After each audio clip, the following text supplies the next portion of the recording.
Holy City Center Radio. It is episode 213, and I am your host, Christian Sanger. Today is Friday, January 19th, 2024.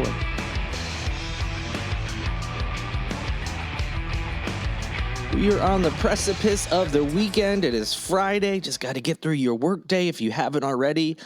And it's time to have fun this weekend. Unfortunately, very cold temperatures are in the forecast as of this recording. You're not going to get any more details than that just because it can change so much, but expected very cold weather. So stay safe out there. We've got some, there's tips on Holy City Center, as well as you can just Google, tips for what to do in cold weather, things like prevent freezing pipes, whatever it may be. There's also tips on how to make sure your pets are okay. I mean, the biggest way to make sure they're okay is to not leave them outside. That's the pretty clearest way. But there's some other tips as well that the Charleston Animal Society puts out. So take care of yourself, your family, and your pets. It's going to be chilly. Nothing to be, overly concerned about or anything like that. No big crazy winter storm or ridiculously cold, danger levels if you're in a house, you have access to heat and all that good stuff. There are warming shelters open all weekend. If you know anyone who maybe doesn't have heat for whatever reason or doesn't have a place to live, you can spread that information to them. Details are on the website. For those of you comfortable, happy, got all that stuff taken care of, even when it's chilly, lots going on in town. So also go to holycitycenter.com to see what events are going on this weekend. As you would suspect, it's a lot of indoor stuff. So you can stay warm at one of the many venues around town. So whatever you decide to do this weekend, have fun and stay safe. Without any further delay, we got to get into the news, all sorts of stuff to get caught up on. I hope you enjoyed Wednesday's episode, which was an interview. If you missed it, go back and listen. It was just an interview, no story talk or anything like that, none of the news. But it was a really good interview and getting some good feedback on it. But with that, time to get to the news. But the children, won't someone think of the children? That line from The Simpsons, if you weren't a fan, I remember that very distinctly, watching that and just thinking it was funny. Someone always screaming about the children to try to get their point across. We see that a lot in politics. We've talked about it a lot with the anti-transgender legislation that's going on, which we're going to talk about in a moment. But often people talk about kids, and this, don't get me wrong, it happens on both sides when it comes to talks about gun control or common sense, gun legislation. A lot of people point to children because, of course, school shootings and whatnot. But you hear it a lot when there is something that politicians or anyone paying attention to something political or something in the culture wars. It's always about protecting the children. We have and will continue to point out the hypocrisy about some of those things. And again, we'll get to that in a moment. But the party that's been screaming about the children, protect the children, we've got to take care of the children. Well, Governor Henry McMaster, the head of that party in the state for all intents and purposes, guided the state to turn down a federal program that provides hungry kids with summer food assistance. So the U.S. Department of Agriculture estimates that up to 20 million American kids will be better able to access food this summer through a new federal program. That's great. 20 million kids who may not have access to food or consistent access to food during the summer months, when they're not in school and can't get a lunch, whether it's discounted or free, depending on the situation. There's a federal program that helps make sure those kids have access to food. And that's great. But kids in South Carolina will not be among them, as I mentioned. So according to the state, they have decided, from the direction from Governor Henry McMaster, he decided that South Carolina will not participate in the 2024 summer EBT program. So through this summer EBT program, lower income students who receive free or reduced cost meals during the school year would also receive an EBT card over the summer. So that card would allow them to, purchase food from grocery stores, things like that. So it makes it pretty easy. Here's a card. There's some money on it. Get some food, and it helps protect some of the most vulnerable among us, children, lower income students. Now, who are those? What's considered lower income? Well, these are the families who are at or under 185% of the federal poverty line, which is about $55,000 for a family of four. So families like that would have been eligible to receive a card. It would have $40 a month. It's not a lot of money, but it's something. $40 a month loaded onto it, and it would be for each of the summer months, so June, July, and August. So, of course, in total, $120 would be able. The families would be able to use that money at grocery stores, farmers markets, and some other retailers. Basically, anything that would accept SNAP benefits. SNAP standing for Supplemental Nutrition Assistance Program. Doesn't seem like a bad idea. Not a ton of money. Granted, I know you're adding up as you go to different. The more families there are, the more money that's spent. But not a lot of money per family. Only for 3 months. And would help families offset some costs, maybe not have to worry as much, maybe have a more robust meal, a more nutritional meal, or just have a little bit more food on hand when they wouldn't have had any or would have very little. So, as I said, Governor Henry McMaster said, nah. Sue Berkowitz of the South Carolina Appleseed Legal Justice Center says that for a state that says we prioritize children, this was a missed opportunity. And I couldn't agree with her more. We'll have some more quotes from her in a moment. It's just ridiculous. We're always screaming about protect the children, have an opportunity to protect, help, and assist. And we just say, forget it. So this summer EBT program is a new and permanent version of the pandemic EBT, or it was shortened to PEBT, which was a temporary COVID era summer feeding program for kids. So this was something that was implemented, and South Carolina did use it during the pandemic, but are choosing not to anymore. Governor McMaster, in explaining his decision, said, quote, "That was a COVID-related benefit, extra. We've got to get back to doing normal business. We can't be doing that forever, but we're still continuing all the other programs that we have," end quote. So he's referencing things like SNAP. That program is still available to lower income families. It's formerly known as the food stamps program. You may better know it by that name. So there are things in place, but this would have been something extra, something a little bit easier, and he's turning it down. Now, South Carolina did participate, as I mentioned, in that PEBT program through this past summer, but with that set to expire and this new program starting, this was a chance for states to change their mind about these things. And there are some differences. So the costs of the pandemic era version was fully covered by the government. So yeah, a lot of states were like, yeah, let's do that. We don't have to pay anything. Cool. Now, under the summer EBT program, states are now on the hook for 50% of administrative costs. So not 50% of the money that is going out to however many families may be in your state. It is solely 50% of administrative costs.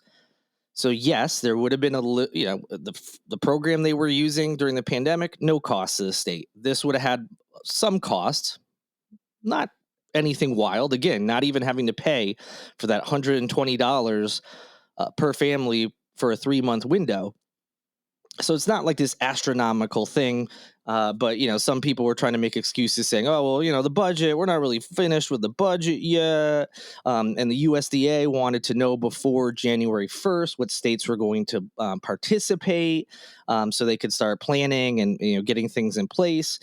And so some politicians are trying to use that as an excuse, but as you heard, McMaster, who ultimately made the decision, did not use that as an excuse. He simply said that we have to get back to business as usual, blaming this as, it's simply a pandemic thing. Let's go back to what we had because we don't need any of this extra stuff for people. Now, Berkowitz, responding to the deadline, said that she believes the state should have just sent a letter saying, yeah, we intend to opt in by that January 1st deadline. And then if it turned out that the state somehow didn't have the money, which would be shocking considering last fiscal year, the state had a surplus in their budget. But in any event, if somehow those costs were not available, South Carolina was not bound to stay committed to offering this program. They could have said, "Hey, you know what? We actually don't have the money for this," and there would have been no penalty or anything like that. So that excuse is already gone. Again, kind of a moot point since McMaster didn't even use it as one, and he was the one who made the decision. So, what is in place in South Carolina? The existing summer feeding programs for kids are overseen by the state's Department of Education. It's mostly offered in settings like churches or other community type buildings. But some rural locations who may not have as many options, they had some different ways that they could make the program more accessible. But Berkowitz says that the new program would have provided even more flexibility to help eligible kids access food during the summer months. So just because a program is available, like the one in the state, doesn't mean it's necessarily easy for those families to use that program for whatever reason. Could be limited places in their area where they live that accept those benefits. Some low-income families don't have modes of transportation, which could make getting things more difficult. This was just another option that could have helped people out a little bit more without breaking the bank. As much as I would love to help people out as much as we can, of course, there has to be money for it. But this seems like a no-brainer. It was a very small amount of money in the grand scheme of things. It was going to help low-income families in the summer feed their kids. And how do you turn that down? Especially a state that's always screaming about how we have to protect children, protect them. You can't do this because the children, they can't have these books in schools because of the children. You can't teach these topics. We got to protect the children. As we've talked about, they don't want to protect the children. They want to protect their children. And they want to protect their children for political ideologies they don't agree with. If they actually cared about protecting all the children, they would care about something like this. They would say, "Hey, no, we say we care about the children. We talk the talk. Let's walk the walk. Let's help these families out. Because it's going to help an entire family. But if it's all about the children, these are the ones that are really going to benefit." And it's just, again, it's just hypocritical. You use the kids as pawns for whatever your political agenda is, but then refuse to acknowledge them in a different scenario. It's just, it'd be funny if it wasn't just so sad and predictable, but such is the case here in South Carolina. In that same vein, screaming about the children, the Republican-led South Carolina House overwhelmingly approved a ban on gender-affirming care for transgender minors. That happened this past Wednesday. The South Carolina proposal will soon head to the state Senate. So it passed the House. Now it goes to the Senate, where the chair of the Medical Affairs Committee has already said that it will have his attention. In other words, this is our priority. That's why we're in January and they're ramming this through right now, despite mostly nonstop opposition to this legislation. They don't care. They ignored the community and pushed it through. So this bill would bar health professionals from performing gender transition surgeries, prescribing puberty-blocking drugs, and overseeing hormone treatments for patients under 18 years old. In addition to that, which we talked about when this was first proposed, and shows us that this is not about the children, any person under the age of 26 cannot use Medicaid to cover the cost of such care. In addition to that, school employees cannot withhold knowledge of a student's transgender identity from their legal guardians.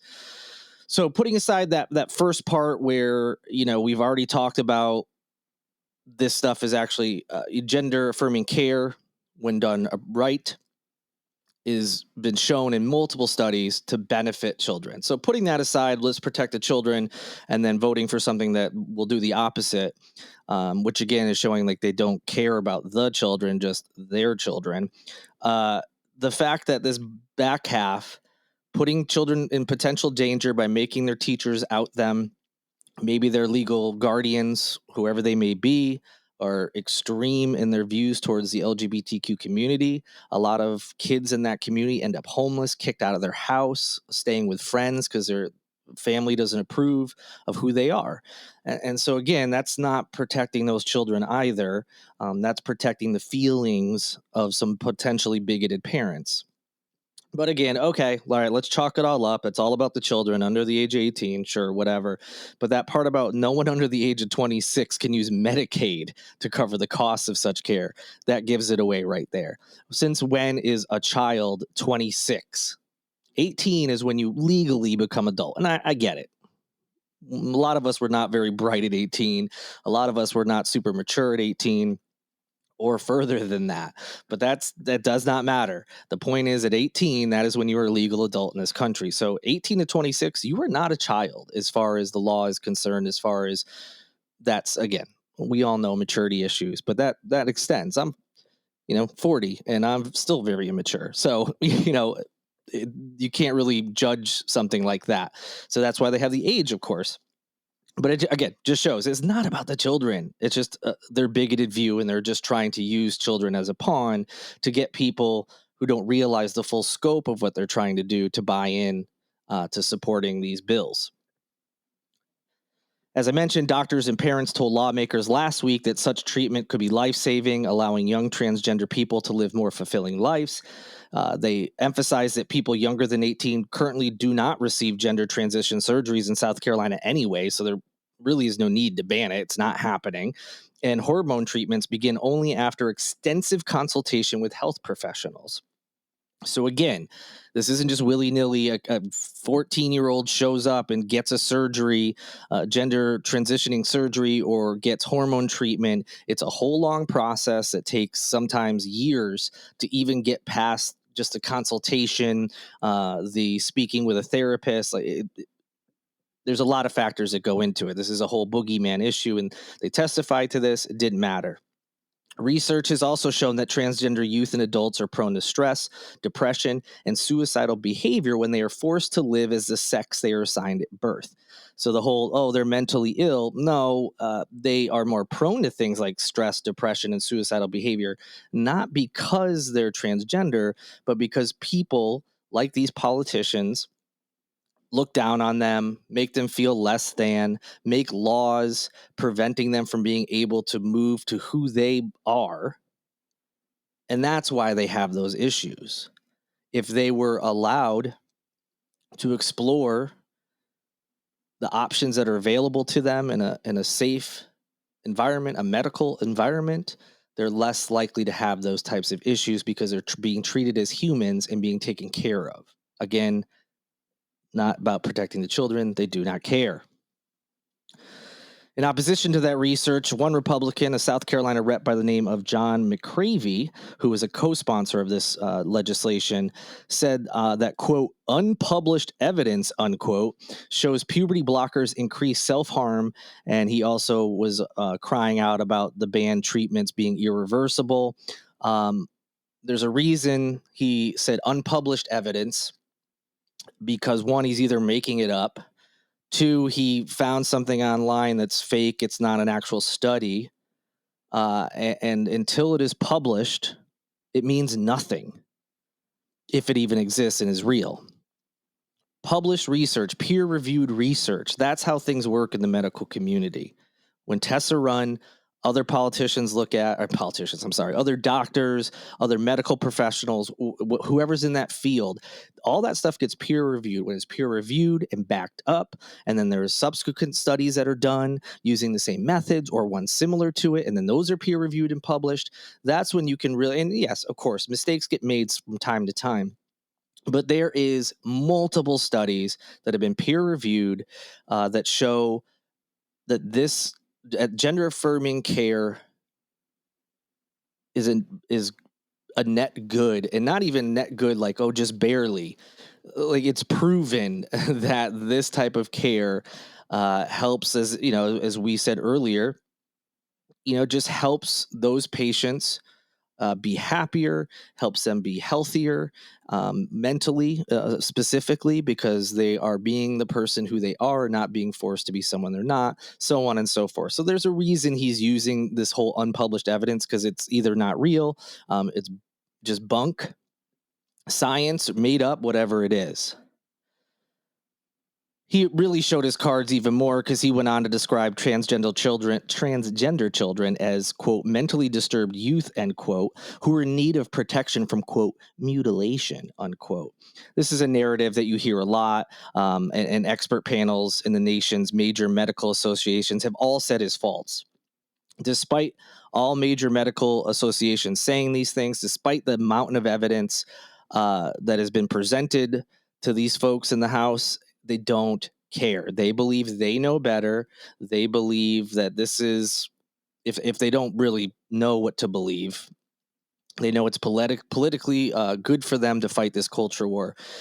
Again, I can't say enough. It's not about the children. State Rep Marvin Pendarvis said, quote, "Is it really about protecting minors, or is it about attacking a group of people that you don't agree with their lifestyle?" End quote. Bingo. That's exactly what it is. Kids are being used as a pawn to push a bigger picture agenda for a community that these folks just don't approve of who they are. That's what this is all about. And again, you can see that when you start looking at the details. As I say often, the devil's in the details. I'm sure you've heard that phrase before, but when it comes to politics, it's the truth.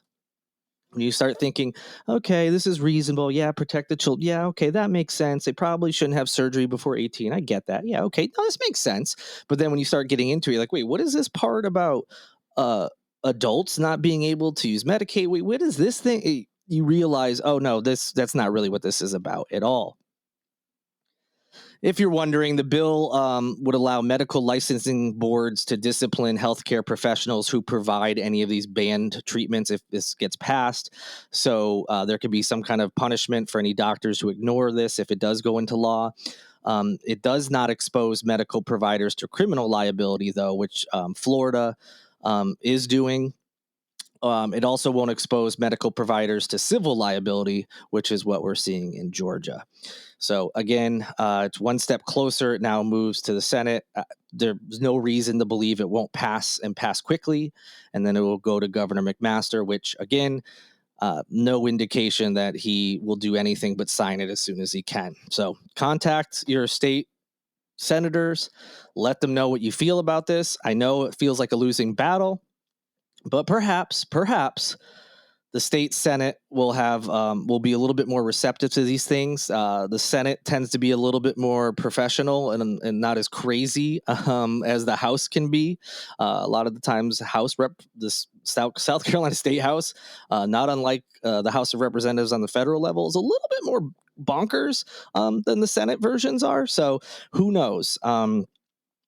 Even though it's defeatist, you got to put in the effort. But it's not about the children, and don't let them convince you otherwise. Did you know people are still big mad about this whole John Calhoun monument thing that happened? Yes, that's right. We haven't talked about this in a while, but there are people fighting hard in the courts to get their beloved statue of the racist ex-politician who said slavery was a good thing. Yeah, they want that statue back up. They got to honor this guy. They're just so mad that it was torn down in 2020. But things aren't going so well for him so far. A circuit court judge ruled that the groups suing the city of Charleston for removing the statue do not have the basis to bring the lawsuit. Circuit Court Judge Jennifer McCoy ruled on January 4th that the groups suing the city of Charleston for removing the statue of John C. Calhoun do not have a basis to bring the lawsuit, saying private parties are unable to bring a lawsuit using the Heritage Act and that they have no standing to sue based on that charitable trust law. Heritage Act, for those who may not remember, it talks about how basically it protects war monuments and monuments for Native Americans and African Americans from being torn down or removed from public property. There was some thought by the city of Charleston, which was backed up by the state attorney general, who is a far-right Republican. So that shows you that even he thought, even if he didn't agree with them removing the statue, he thought legally the city was okay. So for those who don't remember, the statue was removed from Marion Square back in June of 2020. It came after a unanimous vote from the Charleston City Council. That was a bipartisan vote, by the way. Even though they don't run with parties, everyone in the city knows where these guys and women stand on the political spectrum. So it was bipartisan. You had some members that were kind of far right, and you had some members that are maybe a little bit far left, and then you had some that are maybe in the middle. They all said, yeah, take this thing down. It came in the wake of the George Floyd murder in Minneapolis. It was just a month after that. Now, days after the removal, again, Wilson, far right, published an opinion that said the Heritage Act did not apply to the monument because it was placed on private property. And a provision of the Heritage Act was that monuments must be in a public area.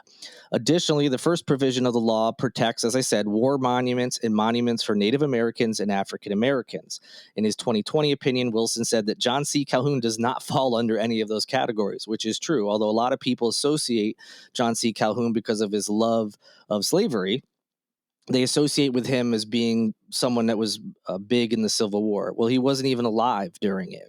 Obviously, his opinions and his politics help push us in that direction, but it's not a war monument. He did not serve in a war, or more specifically, the monument was not directed towards anything involving a war.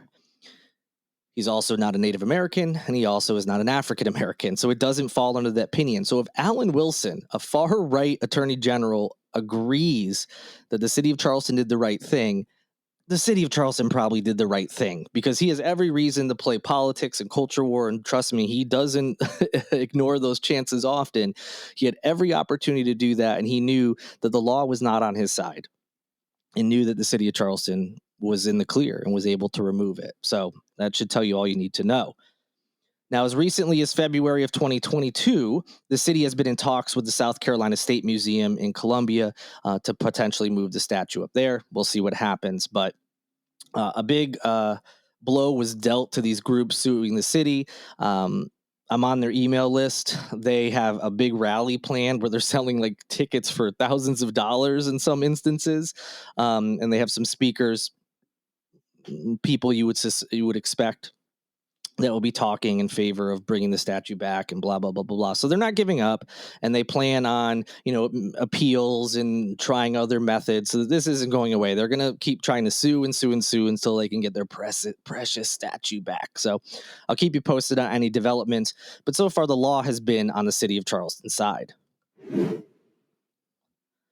Two quick wrap-ups before we get into the weekend.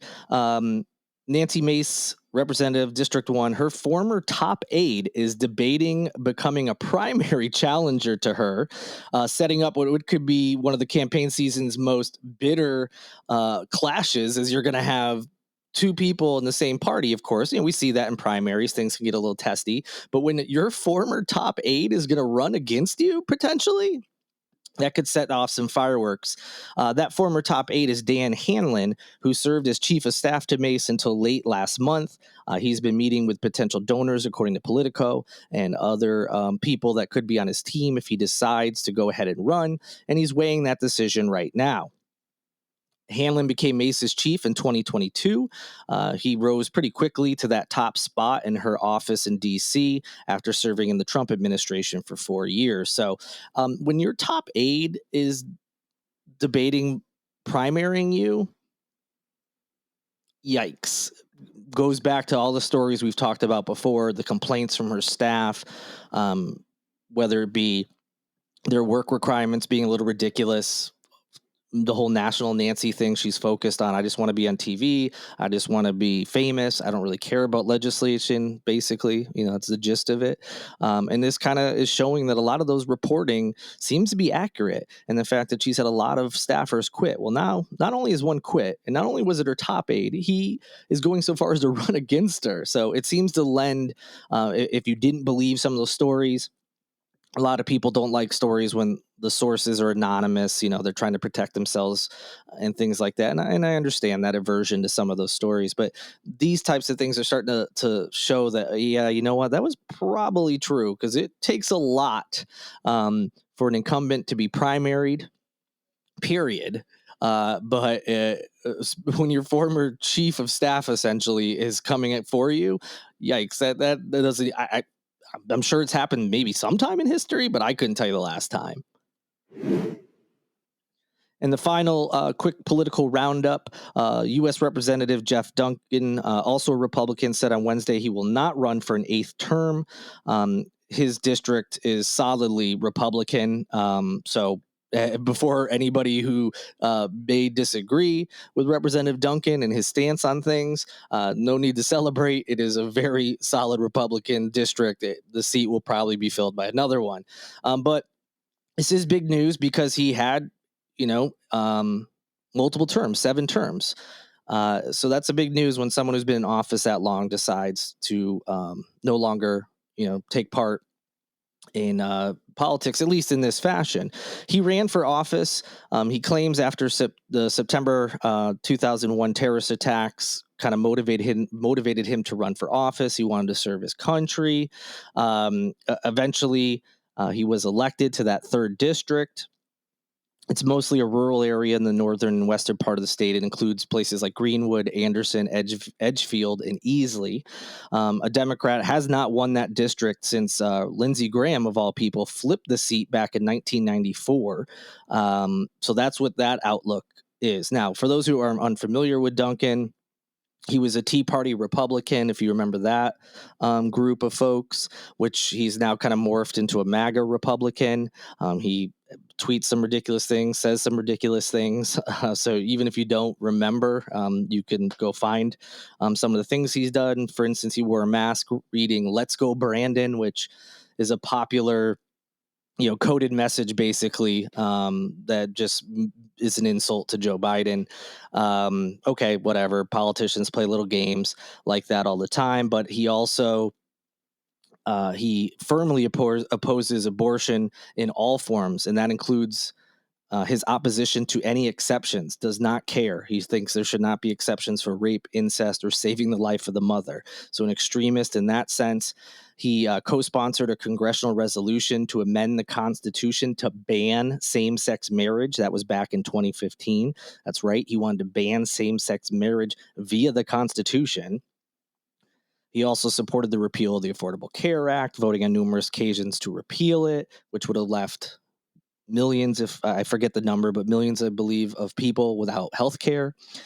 He, of course, no surprise, contested the 2020 presidential election. And maybe just the icing on the cake, he had this reputation, which, he kind of bestowed upon himself to be a conservative family values politician. Well, that kind of fell apart last year when his wife filed for divorce, saying that he left her and was having a sexual relationship with a lobbyist. And she added that he had been unfaithful before in their 35-year marriage. It's always like the staunch conservative family values person that ends up cheating on their spouse or getting in some kind of sex scandal. Isn't it weird how that always seems to happen? So that's all to say, he will not be missed. That'll do it for this edition of Holy City Center Radio. Thanks for listening this week. I hope you enjoyed all 3 episodes. Can't wait to speak to you all again on Monday. Thank you to Lindsay Marie Collins with LMC Soundsystem for producing this and every episode of Holy City Center Radio. Thank you to Tyler Boone, whose music you hear in each and every episode as well. You want to support the podcast, you know all the stuff. Rate, review, like, subscribe. Go to patreon.com/Holy City Center. Nominate Holy City Center and Holy City Center Radio for their respective categories in the Best of Charleston Awards via the Charleston City paper. Links for that and all these stories are in the show notes if you want to look into these things. I greatly appreciate your support. Can't wait to talk to you in a few days. Enjoy your weekend. And as always, good night and good luck.